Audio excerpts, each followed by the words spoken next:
Welcome to the Top 200 podcast with your host, Herschel Foran. What's up, everybody? This is Herschel Foran from High School Top 200, and this is the Monday morning meeting on the King's birthday. And we are going to kick it off with thanking Georgie Boy for the intro. And also, let's start sharing and subscribing, likes, smash, comment, all that kind of stuff that these YouTuber people say. And subscribe to hstop200.com as well for $5 subscription. Don't upsize for the month, just send it my way. Get into this content of first 15 rugby from all across New Zealand. I'm going to bring you as much as I can, everything that I have. I give it all to you guys and, let you guys make up your own mind. I just provide my opinion just to give you guys context, and then it's your guys' job to go out there and pretty much just agree with me or disagree with me, and then let your feelings be known as well. Let me know what you think. But for all of those that are new here, I'm Herschel Foran. I run High School Top 200, not with a team, just by myself. Everything in here is just opinion based. Based on scores, based on what I see, based on the players that are at hand, the school that they attend, the school that they don't attend, the province that they're a part of. All those kind of things matter, but these are all opinion-based things. And so, like I said, this is just for me to provide context, for me to provide information, and for you to just pretty much fact check it. And then either agree with me or not. That's kind of how it is. I've been doing this 10 years deep. This year is my 10th year. And so those that are new to it, welcome. Get all your family members and friends onto this. Remember, subscribe to hstop200.com. And I'm going to give you everything that I have. A lot of passion in this, a lot of hard work, traveling. Like this past week was traveling, man. I spent so much time in a car. I guess it was lucky that I had the time and money to even travel, but it was so rewarding. Like I love doing it, even though sometimes it gets tiring. I love doing it, and it's always so cool to go to all these different schools and see all these different players around the country and seeing what stuff that they've been working on, and then see it play out on the field. It's always so cool to see that kind of stuff. Watched a bunch of games this week. Attended 4 games this week. Should have been 5. I missed the girls' game too, which I should. I'm going to start really looking into the girls' games. I know that girls up in Auckland play on Mondays. Our girls in this in the Chiefs region, because they have this Chiefs region competition as well, and I know that they play on Wednesdays. So I'm going to start trying to push for some Wednesday games and Monday games. Again, like I have to sort of do it around my girls as well that do dancing, boxing and basketball. And so, hopefully I can get to some of these games. But I really want to try and push myself to get to some girls' games and start reporting on girls' games and taking photos and spreading clips around and things like that, so that our girls can get seen as well. But this week, today, I'm going to really I'm going to talk about rankings, and I'm going to talk about what teams I see sort of going up and down in the rankings. Some teams that are finding the spots that they're in, and I mentioned before that this weekend was like one of those weekends where I think a lot of the stuff will become a lot clearer of where your team really sits in the national rankings of things. Now that we're about 5 games in to the season, excluding all the preseason games, like we kind of know what that is like. A lot of teams take 30 to 33 players into preseason games, which I don't understand why. I think, by your second preseason game, I think you should have the team that you really want and then play through. I feel like that's a better indication of what your team wants to be and look like. And but for most of the part of preseasons don't really count, and this is why I don't count them, is because teams almost right up to the season of the first game finally pick their first team and they haven't even played together at all. And so like sometimes I just look at it and go, well, I look at the teams that the team that was in the preseason, then I look at the first team that played the game in the first game of the season, and I start cancelling out boys of those that actually didn't make the team. And so you go, okay, well, this is a totally different team. Like, these are different combinations. Like, teams are not building even combinations. So now that we're 5 games in, we kind of have an idea of what everybody sort of looks like and how everyone's going to play. We can all kind of agree right now that Sacred Heart being number 1 is a given. And even people in Auckland that have, I think their biggest test so far has been St. Peter's. I think that they have to wait for their chance to play St. Kennigan's again. That's not in the preseason, which was a really close game, but if they play them again, I think that Sacred Heart and St. Kennigan's match up the best in terms of size and speed, the way that they both play their game, and the physicality is also kind of the same as well. And for the most part, you can kind of cancel out one player for, you can cancel out each player in the roster position by position, and you'll come up with a really, really close kind of score. I still give that edge to Sacred Heart, but we've seen great teams on the day lose, and that's just kind of how rugby goes. But for the most part, we can agree that Sacred Heart Hamilton boys are at the top, and Westlake boys is also one of those other teams that I don't think are going to lose a game this year. I don't think Sacred are going to lose a game this year, and I don't think Hamilton boys are going to lose a game this year.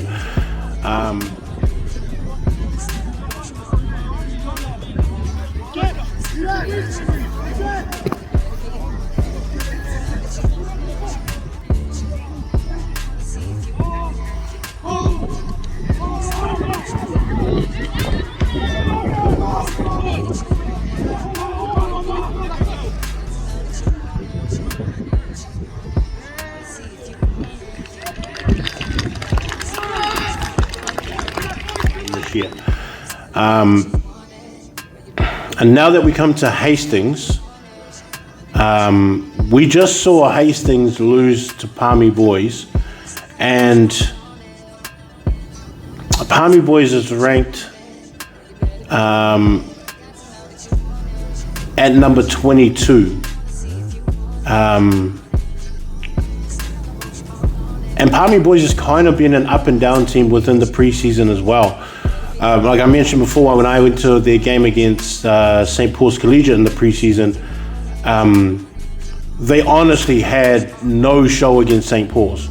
Like, that game didn't even look close at most points, and St. Paul's looks like they controlled the whole game all the way through.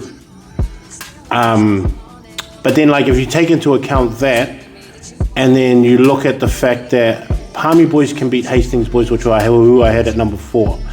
Obviously, Hastings boys are going to drop, and Hastings boys hadn't even played that many games either, they played a lot of preseasons, and they had this big gap of, I think, 2 weeks or almost 3 weeks where they didn't have a game or anything like that, which is really, it's gonna really hurt them. And I think it hurt them in their first game where they couldn't actually get anything going in terms of rhythm of their game. They could only go like 3 or 4 phases strong, and then they kind of looked lost a little bit.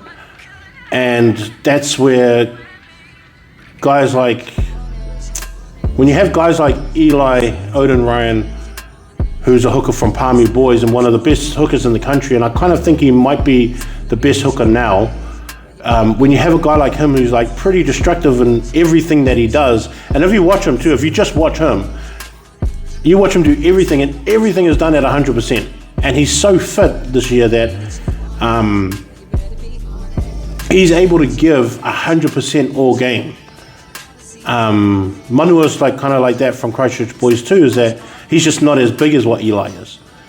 but he's one of those guys who's fit and physical, and he'll give everything all game. Like his game against Christ College was solid. Like he was just a really solid player, made all his tackles, driving guys back, cleaning out, took some really big runs as well, which cleared a lot of space. Like those kind of guys are the guys that you kind of want. But when you have someone destructive like Eli and the way that he played against Hastings, and when you've got a team that's out of sync and out of rhythm with each other, and you have a guy like Eli on the other side who's just going to 100% you the whole time, it's hard to get anything going. And he's kind of one of those big reasons why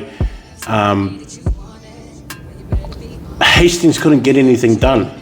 And then you have guys like Tom as well, who's at open side, that also sort of locks down and shuts down every movement that you do, and he's always in the mix of your backline, that you get intimidated to even chance a pass or react on a defense moving up and moving forward or trying to cut you off, and that's what Eli did and Tom did, and even Liam at first five for like Palmy was just so good. And then even the year 11, he played at fullback. He was another one too, where this backline was just running, like they sort of just had their way with Hastings boys. And I was kind of waiting for Hastings to sort of lift, because Hastings do that a lot, where they have these real quiet moments and then they just go on a tear of just 25 minutes just solid. Like everything that they do, you just can't stop them, but they just weren't able to do it.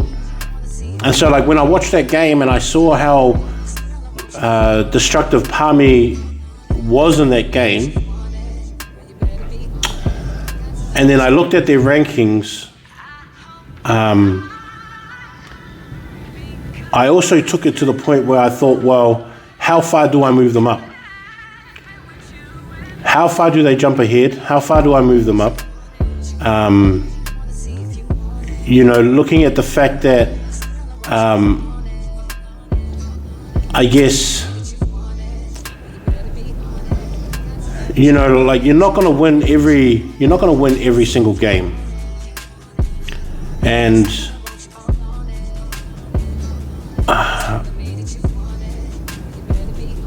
I think when you start I guess looking at where these guys land when they lose games, and when they lose to certain teams, finding a spot where it does become their range of where they could go. Now, even though Palmy they've only lost one game this season, and that's the season in which we're counting. So far, like if they actually stay with that one loss, and they also, I don't think that they're going to beat Hamilton boys. I don't think that that's going to be one of the games that they will win. I'm not saying they can't win it, but I don't think right now that they can beat a Hamilton boys. But if they keep that one loss to Silverstream and they have that loss to Hamilton boys but win all the rest, I still see them as a top 7 team. So they could range from going from number 22 right now, holding that one loss against Silverstream, and then even if they lose to Hamilton boys, I can still see them rising that high if they win all the rest of their other games. Even their ones against Kings, like I don't think that they're going to lose against Kings College. I think that they're going to roll Kings College. And so like even their outside games that they have, I think are going to be important in terms of their in terms of their stat sheet of wins and losses. And so if they can just hold those 2 losses, or make a big upset, if they have a big upset over Hamilton boys, then they're definitely going to be pushed into the top 5 as kind of I see it. But if they just keep winning from game to game this season, and then they hold that one loss, I feel like they're going to be a top 7 team, and probably they can be the ones that come out and represent the top 4 for that Hurricanes region, which is going to be a pretty tight race as well, because then they're going to end up facing Silverstream again, or they're going to have to try and face Scots College, which is like a real dynamic kind of team that is a hard team to sort of pull in and gather in as well, because Scots College is just so fast when they play.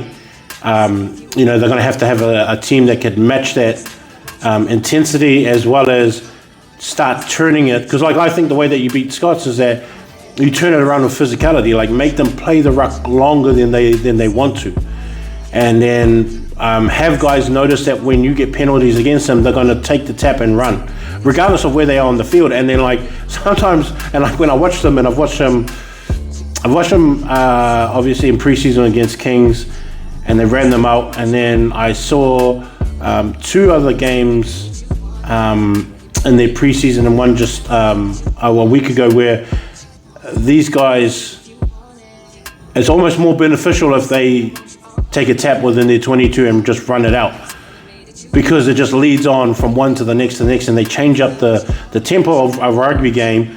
They change the mindset of a rugby game, which is like, oh, well, you're under 22, you get a penalty, you just kick it out. Then they just grab the ball, tap it, and then all of them just run, and they run, and they just automatically all just get into space and get into a position where they're all able to accept the ball, and they're all able to run at this pace. And I was thinking, I think that everyone's going to struggle against them when they play them. But at the same time, I think that if you make them play at the rucks and make them play physical, and you challenge everything that they do and force them all to come in, I think that will obviously slow them down, but obviously force them to change up what they're trying to do. All those kind of things make it hard for them at scrum time, all that kind of stuff. But I can see Palmy looking at someone like Silverstream and also Scots College again, and maybe going down to the wire right at the end with the Hurricanes top 4, and those teams kind of being around. Napier Boys is kind of the other one too, where they will all be around, and depending on what fielding does, if they jump into this into the boys competition too, I don't know, they don't usually, but if they do, then I can see them being a problem too. They're going to be another team that's going to be a problem. But now that we've known from this week what happens, Palmy Boys is going to shoot up the rankings a lot. The fact that Silverstream beat Palmy Boys is also going to add as a plus onto how good that win is going to be down in the future. So, like, if Palmy Boys, like I said, go on a run, they only lose, they've got that one loss to Silverstream, then they only lose to Hamilton Boys, and even if it was a good game against Hamilton Boys, they only lose by a bit, that win for Silverstream is going to look really good over Palmy Boys, because you're going to look at it and go, wow, if they're able to beat Palmy Boys, who have gone on this really long streak of winning, and they've been playing really good rugby, and they've only lost to Hamilton Boys, which is not like a surprise. That's not like a thing that everyone, it's like, no one's going to go, you guys lost to Hamilton Boys. No one's ever going to say that, because everyone's just going to go, oh, did you win? Like, because that's kind of the question. It's like, or how much did you lose by? Kind of an arrogant way of thinking, but that's just kind of how it is with Hamilton Boys. But if they can hold that, it's always going to look good for Silverstream on how much that win for them over Palmy Boys would add on to what Silverstream is about. And if Silverstream can run the table in Wellington, like I think they're going to do, because Wellington's not really a challenging competition this year, and then they happen to beat Scots College, it's just going to look perfect for Silverstream and for what they want to go, what they're wanting to accomplish this year. On me!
Yeah.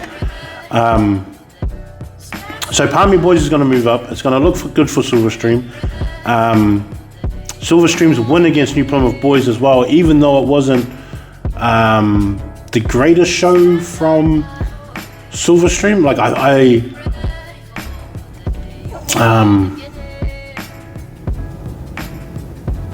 don't know. Like I actually kind of thought Silverstream was going to put more points up. And Maui played really, really good. Him and the fullback, damn, it's slipping my mind. They all played good. Braden was really good. The other one I like is Alex Hewitt, who's like, I've seen him at number 8, I've seen him at lock, I've seen him at prop, I've seen him at blindside, I think it was. And like he just does everything. Like he's a really good player to have on your team. I can see why Silverstream have him, and just that mongrel that he has in him. Like you just want that in your team. I kind of think that they're trying to figure out what position is best for him, and he has seemed to work. Like he's not going to be a number 8 because Braden's already there. And then you got Jackson Mendoza, who's also real set in that, and I can see him being at 6. The props are young too. They'll all be back next year because they're all like year 11 and year 12s. Like 2 of them year 12s, Hookers year 12 as well, I think. And then so I can see him being in one of those positions, but I think they're just trying to find him what position. But he played really good as well. And I just thought that New Plymouth Boys was going to do... I thought Silverstream was going to do a lot better than what they actually did. And so it's not like a mark on their name because they didn't reach the expectations or anything like that. I'm just waiting for... what happens 2 or 3 weeks down the road, because this is the same problem that Westlake Boys have in their competition, that Wellington and Scots College are also having in their competition, is that they don't have a competition really. They don't really have a competition. The problem with that is that like there's too much of a gap, and I don't know, Wellington has this problem right now that they don't have enough players to go around to make really, really good teams.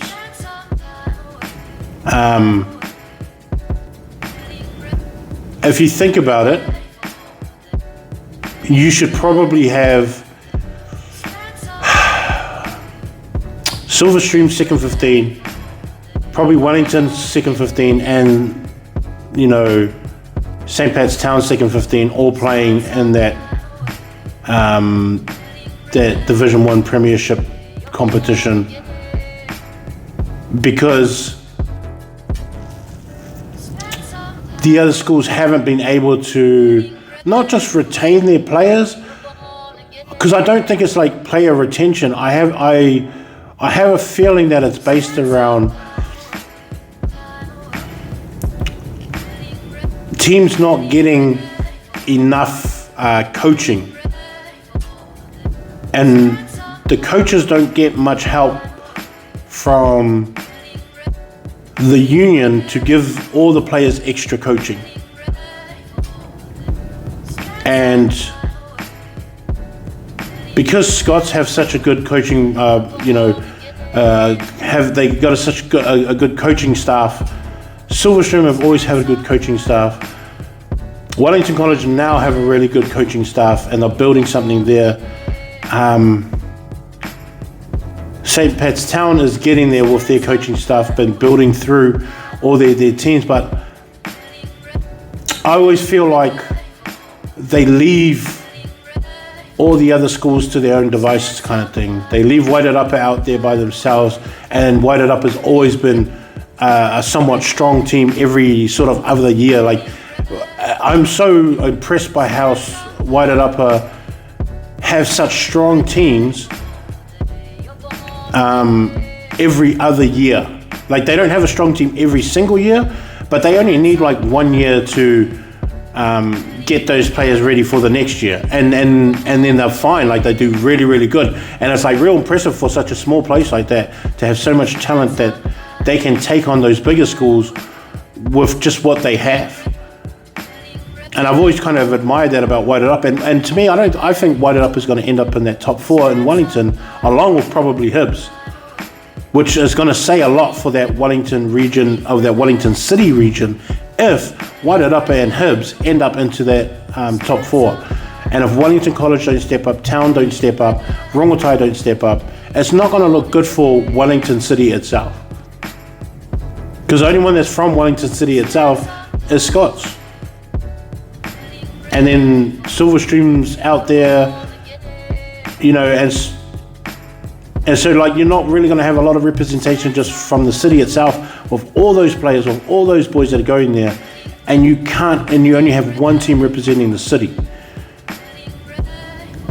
Tawa College has got something going on. I wish, and I'm actually still keen for my idea of a Porirua combined school, a Porirua combined team, just to lift the talent level and like have like a program where,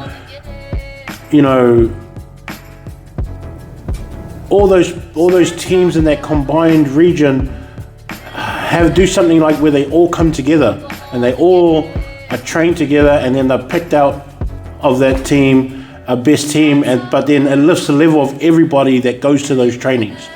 Then they all go back to their own teams, play first 15 for their own teams in like a second division or something like that. But all those first ones that get picked, they all go to but then like have like Wellington Province coaches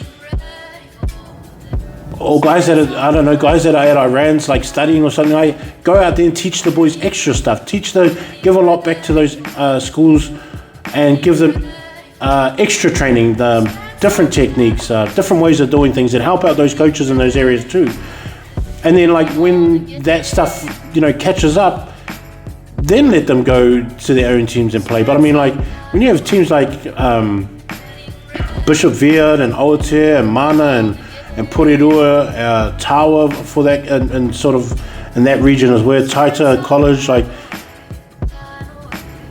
teams like that, and like you could even get Kapiti Coast into there and get Kapiti and Paraparaumu College to come down. Like it's not that far, it's not that far. I lived in Paraparaumu. It's not that far to get to Porirua from there. But like at least bringing all the boys, having extra coaches come in there, teach them extra positional stuff that will help them out and maybe lift up, the talent level in those regions. They have all the boys and they have all the players, but that something's just not right, and I think that might be what it is. You kind of think that Wellington should have 7 strong teams in that competition, and that those 7 strong teams should be battling it out every single year. But you don't. You have sometimes just 4 at the most, and that's it. Like as much as Rongotai College, and this is not a slight to them, but they haven't been able to compete for like 10 years now. They've had great individual players go to that team, go to that school. Like they'll have like 3 or 4 guys that are really, really good, but at the same time, those 3 or 4 guys can't, take everything on. Those 3 or 4 guys can't, make that much of a difference if the rugby program is not there for them to make that difference.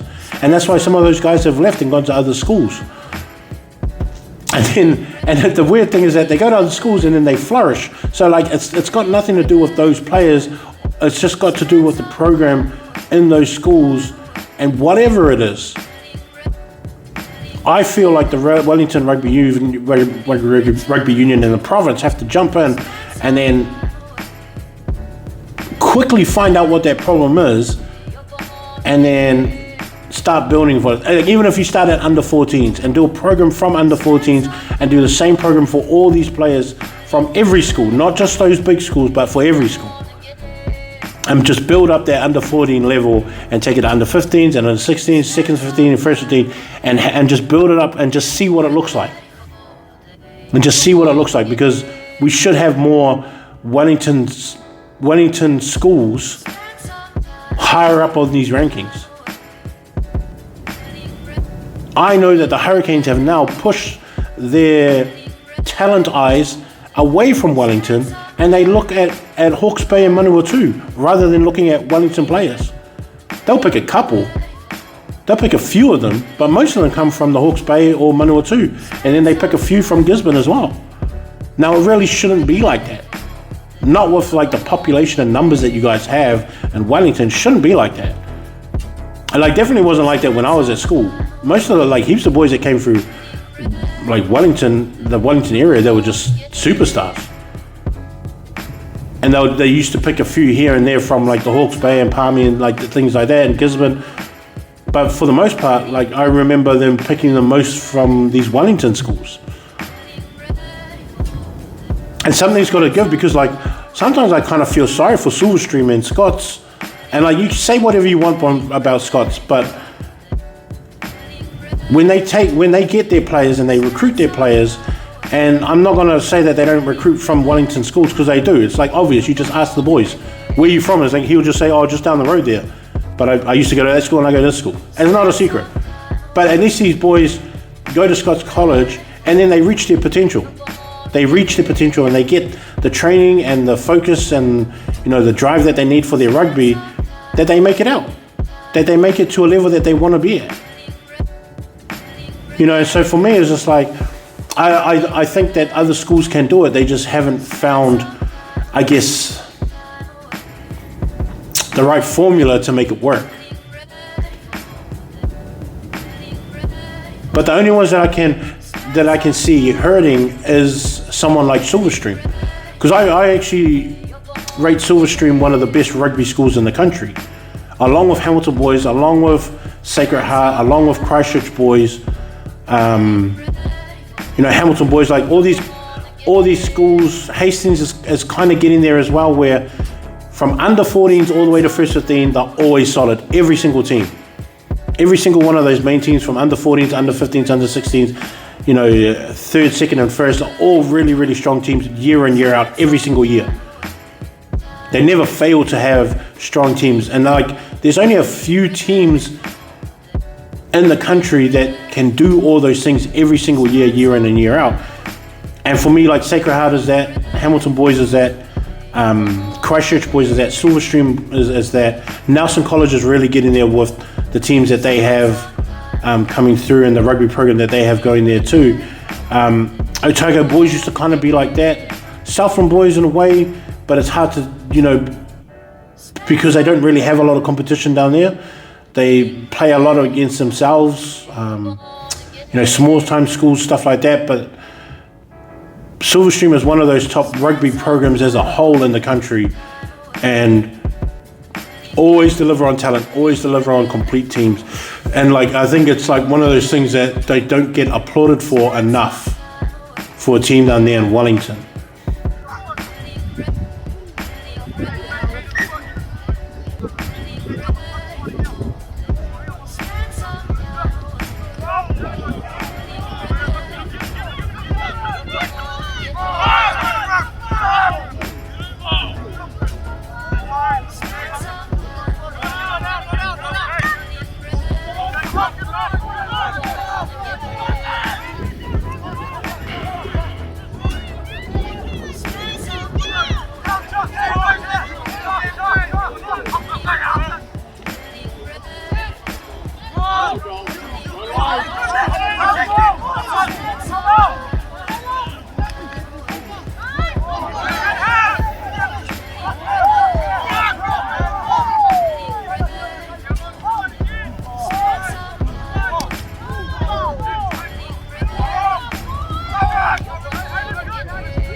I kind of wish that sometimes they would venture out, like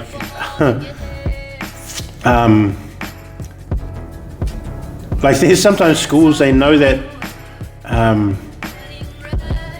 they have easy games within their competition, so they just end up playing 2 games. Silverstream at this point look like one of those teams that should be doing that. Play a Wednesday game and then just play a hard game. Try and find a team that would push them and just keep them sharp, because I don't feel like they're getting it from the competition that they're in. And it's sad because Scots is going to be in the same position too. And it's not going to help them going through this competition being so easy, and Westlake boys is the same. It's going to be so easy, and it's going to be they're not going to be too competitive. Actually, Westlake and Silverstream should set up a game. They should just find a week and just set up a game, meet in Taupo or something like that, and just to play each other, just to challenge each other. Scott should bring up Westlake boys and do the same thing. And just go, what are you guys doing on this week? Who do you guys play? We play these guys on Wednesday. We'll meet you guys on Saturday. Because like both teams are not getting the hard games that they all need. And when you play games, when you play teams like Hamilton boys or Palmy or Hastings, or if you're in the CNI, kind of in the CNI where you have St. Paul's, St. Peter's, Wesley, St. John's, Fielding, all these guys all playing top heavy talented teams, and the 1A is playing St. Kitts and Sacred Heart and Mags and Calston, and all these guys are getting sharpened every single week, and then yours is just like, we have this team and this team, we have to wait for this team. We play Scots here, and then we just have to try and do what we can here, and you end up, the intensity from the boys end up dropping a bit. Maybe like Westlake boys should have pushed that Tauranga game back a bit, and pushed that New Plymouth game back a bit. Even though I think that they're going to beat New Plymouth boys by a big margin, because I think Westlake's on the same scale that Hamilton boys will be at. They still need harder games in there. They still need the more physical games to be there, and they probably should have pushed it towards the end of the season just to make sure that when they get ready for top 4, they have some games before they end up playing Sacred Heart, who I think will win the 1A. But having Silverstream, having Fielding losing a game, Silverstream winning, I'm probably going to get a bump up. Nelson College winning again against Marlborough boys, they're probably going to get a bump up. Rotorua losing to Napier boys, they're going to drop back. Whanganui's going to move up. St. John's is going to drop back. Otago's going to probably stay where they are. Castle will probably stay. St. Paul's will probably stay. Napier's going to move up. Auckland Grammar's definitely going to drop out of that top 25. Wesley's going to move up. Palmy's definitely going to move up. St. Peter's College and St. Peter's Cambridge School Cambridge is going to move up as well.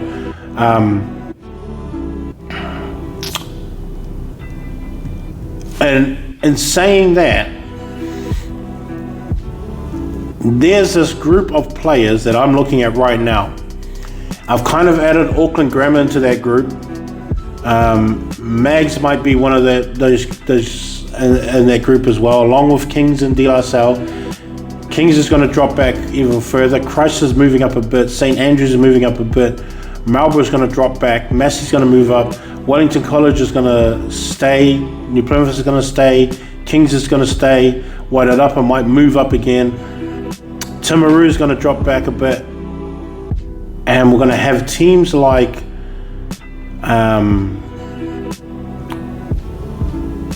I see a lift in Liston. I see a lift in Liston. Hibs. Howick. Teams like that. Botany. Tamaki. St. John's Hastings. That's where St. Pat's Town is really going to get hit hard in these rankings, because they're just scraping in under that top 50, And with that loss to St. John's Hastings, and everyone that has been in St. John's Hastings as well, they're going to have to fall back behind that. St. Pat's Town has to fall back behind that. And this is where I think a lot of these 1B schools in Auckland are going to have to be a lot more respected in what they do throughout the season. Because I feel like this 1B is a lot more talented than we kind of think, and that's looking at Howard, who has done well for like 5 years now, building something. McLean's has started to build something. Tamaki's starting to build something. Botany Downs is starting to build something. Otahu is trying to get back onto it. I'm missing one off the top of my head because St. Paul's moved through, and so to me, there is the surge in those 1B schools that I think they're going to start really putting pressure on those lower teams of the 1A, and that's like guys like Tangaroa, Dilworth, Liston. I even think this year King's College would have to watch out, because I think at this stage this year, I feel like Tamaki, Botany Downs, McLean's, who was the other ones? Howick. All these teams I actually think can push. If there was a year for them to beat Kings for the first time ever, or after however long years, this will be the year that they should play Kings and sort of get that one back, because those teams are really, really strong right now. And even though St. Paul's is going up, they've gone up to the 1A, and they've started to learn how hard it is in the 1A. I still feel like that bottom 4 of the 1A, and I think the top 5 or 6 in the 1B are pretty similar in the talent levels that they're at. And even though there's a bit of a distance between De La Salle and St. Paul's, or Kelston and St. Paul's, and things like that, I still think that those teams can really compete at that level with those bigger teams. If they keep going the way that they're going in the rugby program that they're in. But all those...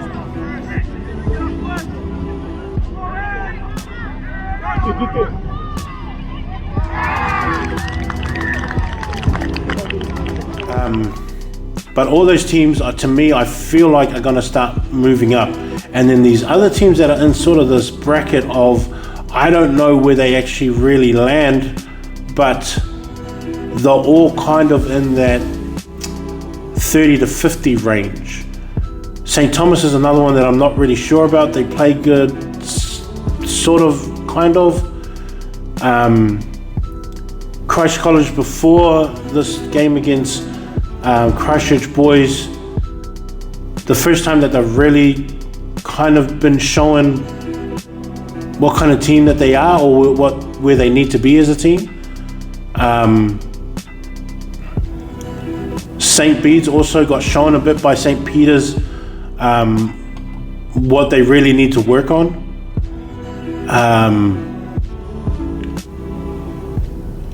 Mags were just pretty unlucky to have Kelston after the week that they lost against Liston, because I think a lot of teams would have lost to Kelston after that, because I knew that those boys were so pissed off of how that Liston game went that they were just going to take it out on whoever. I think that would have been the best game for Sacred Heart to play against, was to play against Kelston.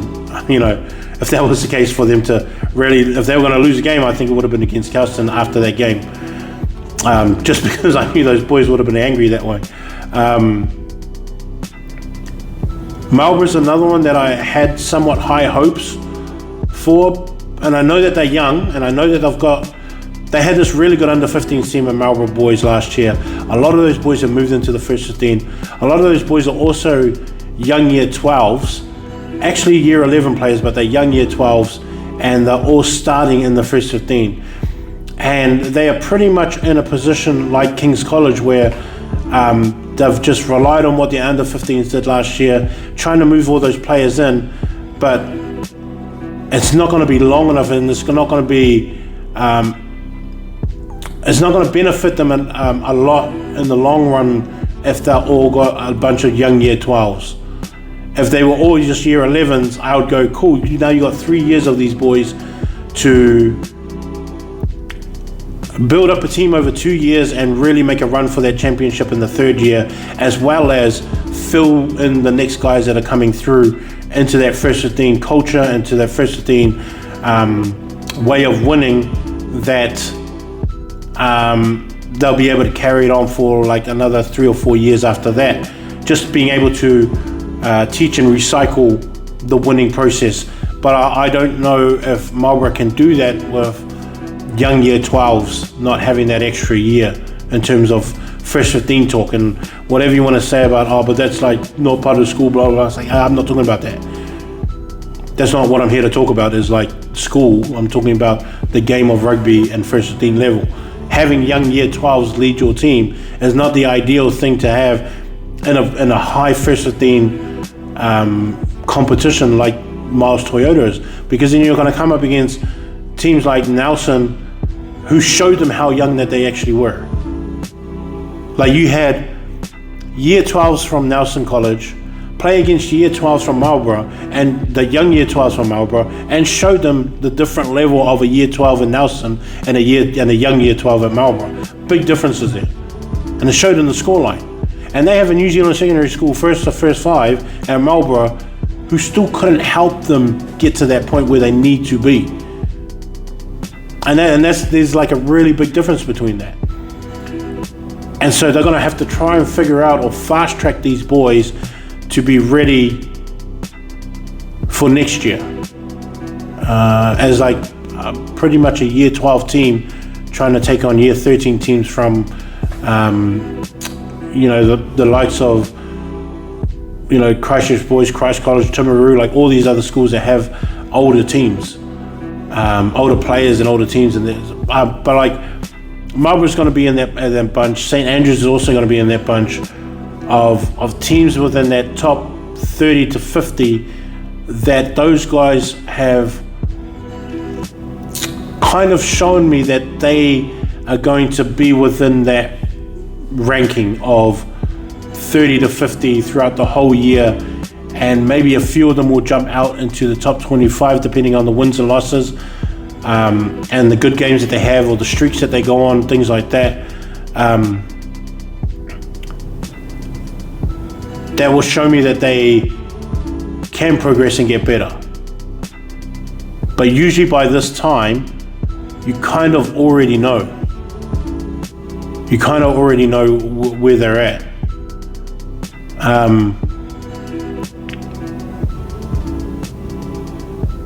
And I think like I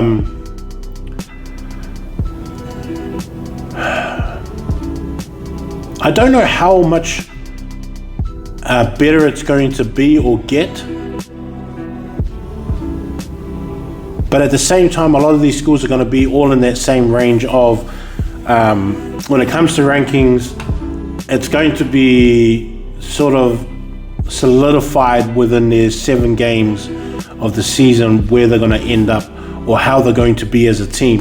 I think the teams that recognize what their team is starting to form into and then go, oh, we need to change this quick, and take a chance and go, no, we don't need to change this because we're sort of in limbo of winning a game, losing a game, winning a game, losing a game, winning a game, winning a game, losing a game, whereas you should have these big streaks of maybe 3 wins and a loss, 3 wins and a loss. That's kind of how you want to be in a competition, especially when you have one where every loss really counts. And you just don't want too many L's and your little algorithm of what your team kind of looks like when it comes down to wins and losses. You want a bunch of W's and maybe 1 or 2 L's. And to me, that counts for all competitions. That's why the other week when South Otago lost, even a game that they shouldn't have lost, and that was kind of to me, it looked like they had it in the bag already. It's just not going to look good at the end of the season, and I know that those boys are gutted about it too. The other one as well is where Taupo and Whakatane, who was the other two teams? Western Heights and Trident, in that competition where they were losing out to Rotorua and Tauranga boys second 15s. And I know that those two teams are the standard for that competition, but if those teams can either match those guys and push those teams, it's going to make them better as a team as well, and look a lot better at the end of the season, where they know that they can keep to that standard where they're going. If we can beat or match a Tauranga boys and a Rotorua boys second 15, that means that we're not far away from our boys being quality first 15 players for those also schools as well that are top of the country. That's kind of how those teams that play second 15s against second 15s in those bigger areas or against those bigger schools should measure themselves, I guess. They should measure themselves in that way. If we can come close to these second 15s and be within 10 to 15 points of these schools, that's a good reflection on our team and our players as well, that we're not far. We're 10 points to 15 points away from those first 15s and what they are, because the second 15 and first 15 in most of those bigger schools, I mean, there's like a 15-point difference, I guess, something like that. Some of the bigger schools have it even closer. Hamilton Boys would be one of those schools that have it closer. Sacred Heart as well, probably one of those schools that have it a bit closer, but I mean, for the most part, that's how they should judge themselves and measure themselves in that way. And Taupo, Whakatane, Western Heights and Trident are not far away. They just need to lift their game and lift and elevate what they're already doing, and just be more perfect at what they're doing, be more execute just a little bit better every single time they run through their trainings and things like that, and they're not going to be that far away from it.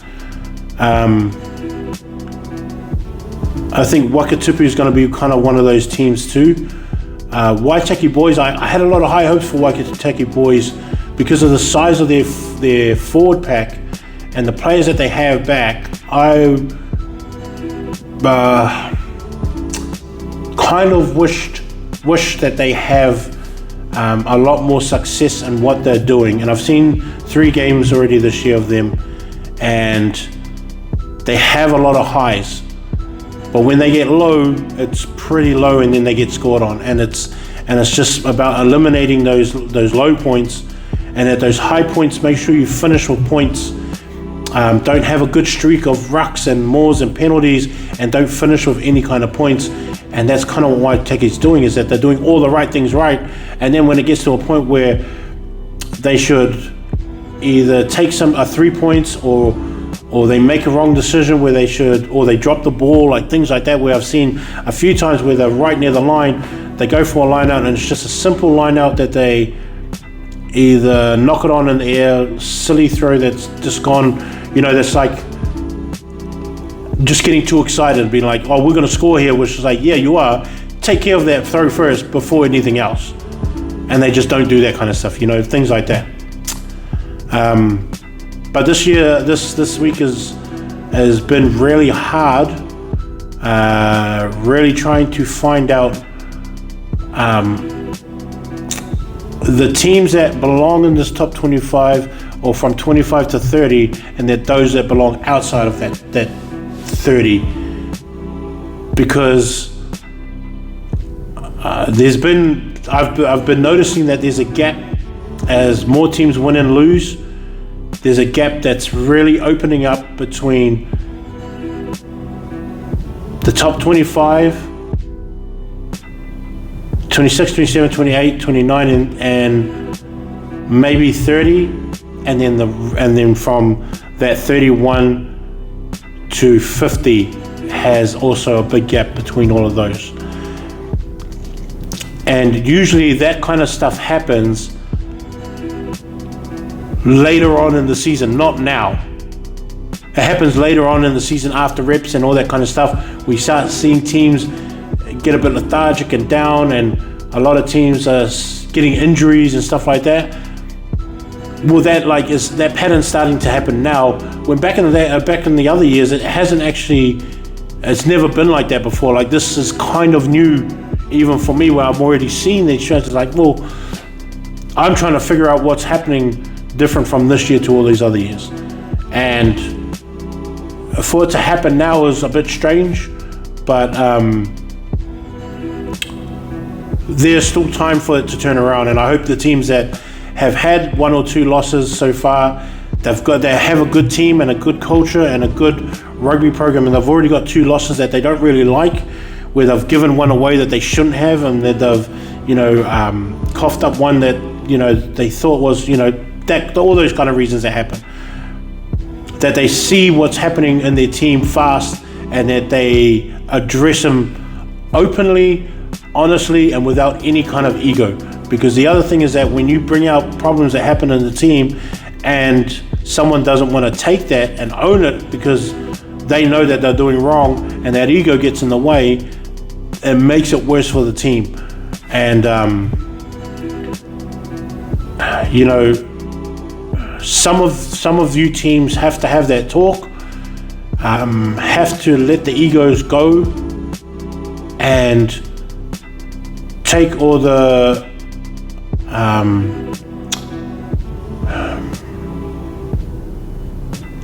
criticism, I guess, from your teammates, with the attitude of, let's just get better and get over this.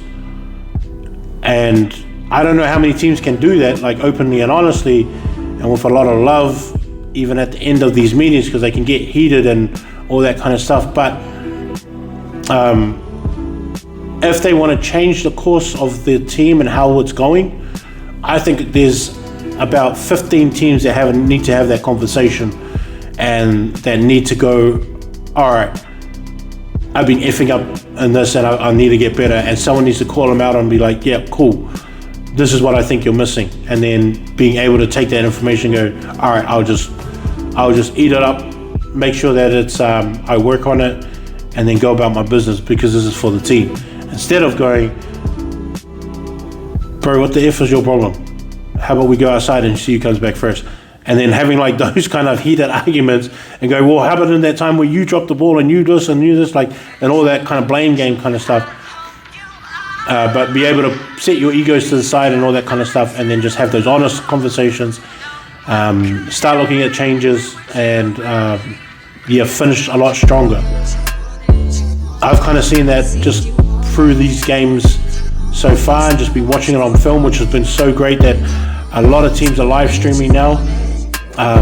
Please send me your live streams and links so that I can share it, so that more people can watch these games and more people from around the country can watch these games. The other thing is that I get a lot of messages from alumni from around the world to say, where's this link, or where's a link from this team?